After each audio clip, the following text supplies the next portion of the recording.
नमस्कार दोस्तों, राधे राधे, जय श्री कृष्णा। मैं मोमिता स्वागत करती हूँ आप सबको मेरी YouTube channel knowledge with Momita में।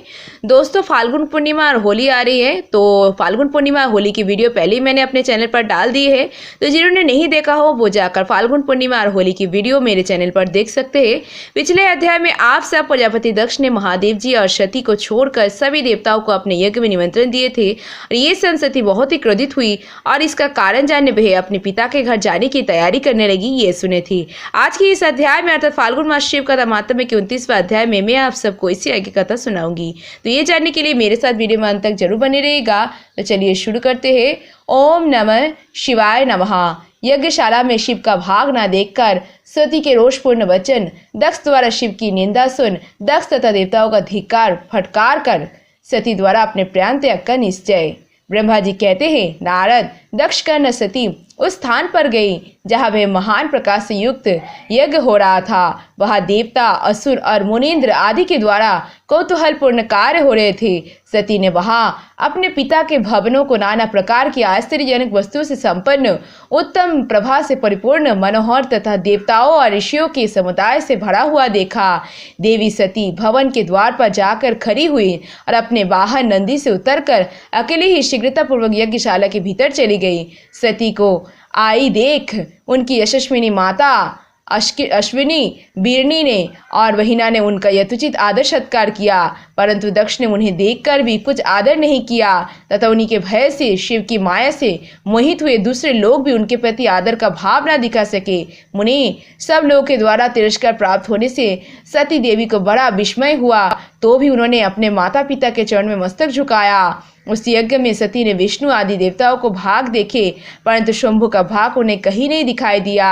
तब सती ने दूसरा क्रोध प्रकट किया। वे अपमानित होने पर भी रोष से भरकर सब लोगों की ओर क्रूर दृष्टि से देखती और दक्ष को जलाती हुई से बोली। सती ने कहा, प्रजापति, आपने परम मंगलकारी भगवान शिव को इस यज्ञ में क्यों नहीं बुलाया, जिनके द्वारा ये संपूर्ण चराचर जगत पवित्र होता है, जो स्वयं ही यज्ञ बेताओं में श्रेष्ठ, यज्ञ के अंग, यज्ञ की दक्षिणा और यज्ञकर्ता जजमान है। उन भगवान शिव के बिना यज्ञ की सिद्धि कैसे हो सकती है? अहो, जिनके स्मरण करने मात्र से सब कुछ पवित्र हो जाता है, उन्हीं के बिना किया हुआ ये सारा यज्ञ अपवित्र हो जाएगा। द्रव्य, मंत्र आदि, हव्य और कव्य, ये सब जिनके स्वरूप है, उन्हीं भगवान शिव के बिना इस यज्ञ का आरंभ कैसे किया गया?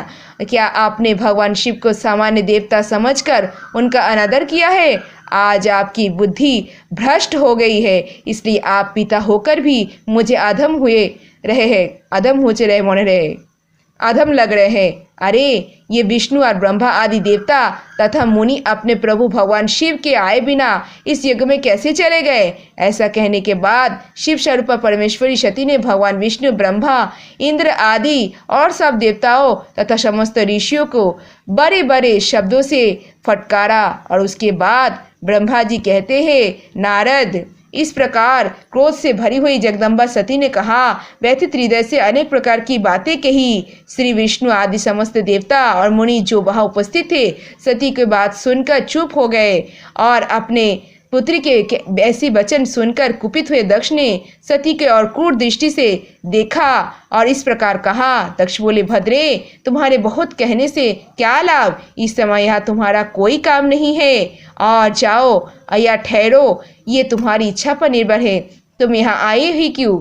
समस्त विद्वान जानते हैं कि तुम्हारे पति शिव अमंगल रूप है, वे कुलीन भी नहीं है और वेद से बहिष्कृत है और भूतों, प्रेतों तथा पिशाचों के स्वामी हैं। वे बहुत ही कुबेश धारण किए रहते हैं, इसलिए रुद्र के इस यज्ञ में लिए उन्हें नहीं बुलाया गया। और बेटी, मैं रुद्र की अच्छी तरह जानता हूँ रुद्र को, अतः जानबूझकर मैंने देवर्षि के सभा में उनको आमंत्रित नहीं किया है। और रुद्र के शास्त्र के अर्थ का ज्ञान नहीं है, वे उदंड और दुरात्मा है। मुझे मूढ़ पापी ने ब्रह्मा जी के कहने से उनके साथ तुम्हारा विवाह कर दिया था और अतः सुचिस्मिते तुम क्रोध छोड़कर स्वस्थ हो जाओ तथा शांत हो जाओ और इस यज्ञ में तुम आ ही गई तो स्वयं अपना भाग ग्रहण करो। और दक्ष के ऐसा कहने पर उनकी त्रिभुवन पूजित पुत्री अशती ने शिव की निंदा करने वाले अपने पिता की ओर जब दृष्टिपात किया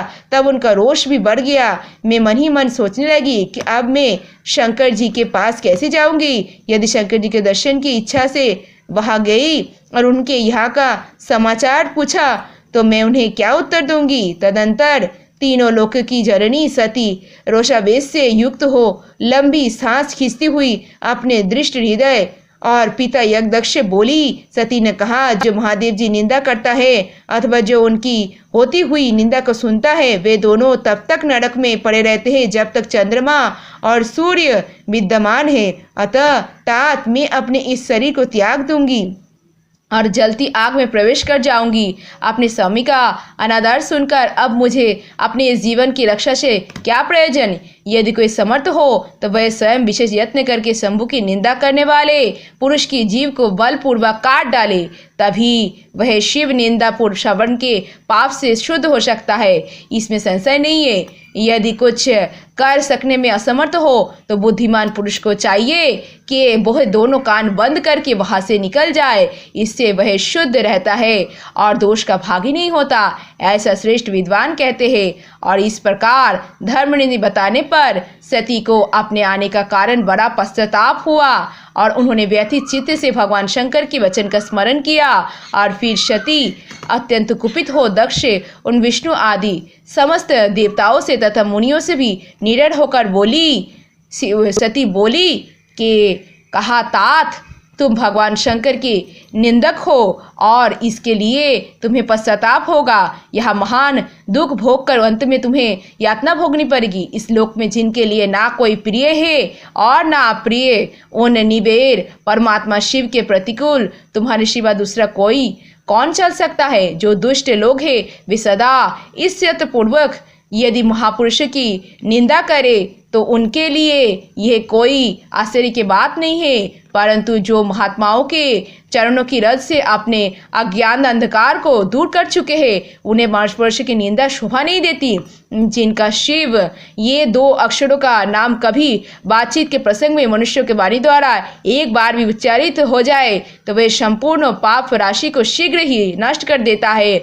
उन्हीं पवित्र कीर्ति वाले निर्मल शिव से तुम देश करते हो, आश्चर्य है। वास्तव में तुम अशिव अथवा अमंगल हो। महापुरुष के मन रूपी मधुकर ब्रह्मानंदमय रस का पान करने की इच्छा से जिनके सर्वदायक चरण कमलों का निरंतर सेवन किया करते हैं उन्हीं से तुम मूर्खतावश द्रोह करते हो। जिन्हें तुम नाम से शिव और काम से अशिव बताते हो उन्हें क्या तुम्हारे सिवा दूसरे विद्या नहीं जानते। ब्रह्मा आदि देवता सनक आदि न मुनि तथा अन्य ज्ञानी और क्या उनके स्वरूप को नहीं समझते। उदार बुद्धि भगवान शिव जटा फैलाए कपाल धारण किए शमशान में भूतों के साथ प्रसन्नतापूर्वक रहते तथा भस्म एवं नरमुंड की माला धारण करते हैं।